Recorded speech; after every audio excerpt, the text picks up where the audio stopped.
Dari awal ya ketika kita punya penghasilan langsung dialokasikan gitu.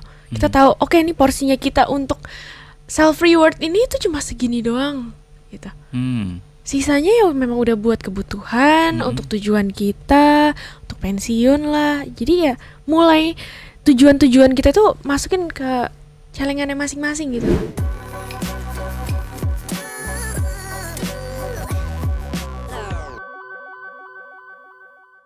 Kita sudah bahas healing, flexing.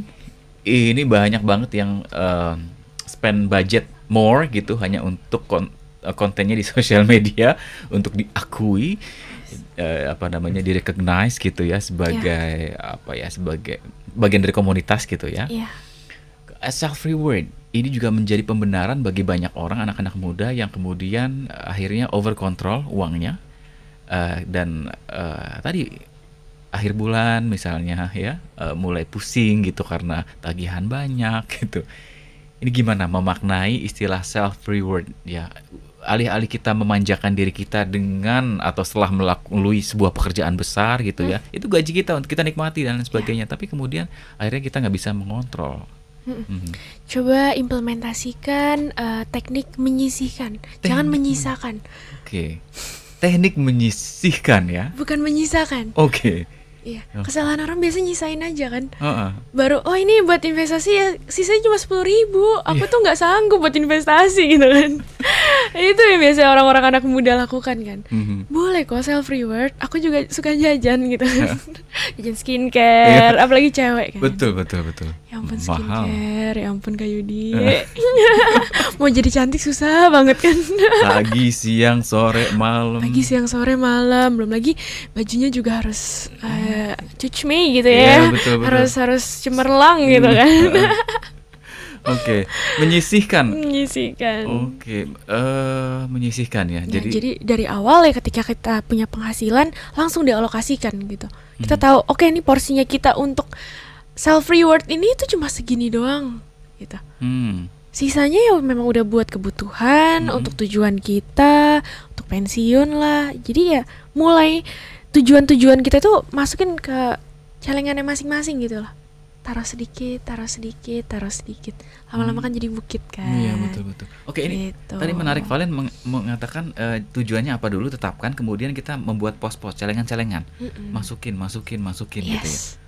Itu yang perlu dilakukan sebetulnya ya, Yes, untuk mengontrol. yes. Kalau kita self reward kadang-kadang oke kita mengalokasikan segini, tapi karena kita merasa dibatasi, itu jadi nggak ngerasa self reward gitu loh. Aduh, cuma segini, aku pengennya ke Bali, taunya cuma bisa di sekitar sini aja gitu kan. Yes. Susah Memang ya. pasti kayak gitu sih. Cuma kan tadi balik lagi ya, kalau generasi sandwich ya mau nggak mau itu harus dilakuin kan. Iya, Nggak ada betul. pilihan lain kecuali Betul. ya kamu bisa nambahin penghasilan. Oh, Ya oke. supaya self rewardnya mungkin makin besar gitu kan. Itu boleh. Cuma Kak Yudi pernah dengar nggak sih kayak sekarang banyak juga orang tua yang menuntut malah, kamu tuh kalau nggak bayarin kita atau nggak balas budi lah, Durhaka. itu dosa, durhaka.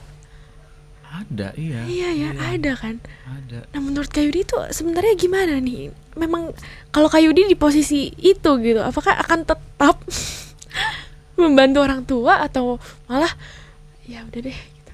Iya, orang tua ya, gimana biar bagaimanapun nggak kan mau orang ya. tua mau nggak mau ya. Heeh, jadi ya kita bisa nggak bisa harus dibisain Ya, gitu. harus Akhirnya kita dibisain. mengorbankan pos-pos yang lain Yes. gitu. Yes. Gimana Valen melihat itu? Yes. Ya memang orang tua yang bijak sih sebetulnya kan tidak akan menuntut itu dengan vulgar gitu ya ke anak-anak. Toh kalau anak-anaknya memang dididik dari kecil dengan menghargai orang, ya dia pasti akan dengan sendirinya sadar kok harus seperti apa berlaku ke orang tuanya gitu ya. Dan mengerti kalau orang tuanya butuh pasti akan support gitu ya. Iya. Tapi memang ada juga, kita tidak bisa menutup mata orang tua yang menuntut lebih ke anaknya. Betul. Kamu harus cari uang lebih banyak untuk ini itu dan lain sebagainya. Padahal ya, untuk dirinya sendiri anak-anak jadi tertekan gitu ya. Ya. Makanya itu dia. Kadang generasi muda kan mungkin kita melihat paparan dari sosial media seperti ini, seperti itu. Nah, orang tua yang mungkin bekerja tidak terjun nih di dunia sosial media, pasti dong punya pandangan yang berbeda sama kita. Nah, biasanya generasi muda tuh udah tuh menutup diri. udahlah papa mama nggak ngerti gitu kan. Padahal butuh balik lagi komunikasi gitu Komunikasi, kan. yes. Pertama ya kita harus kasih pemahaman pelan-pelan. Sama pacar aja sabar kan. Masa sama orang tua nggak sabar? Iya dong. Nah itu tuh Iya, sabar pelan-pelan, kasih pemahaman. Mana sih yang benar? Kenapa, kasih tahu alasannya gitu kan.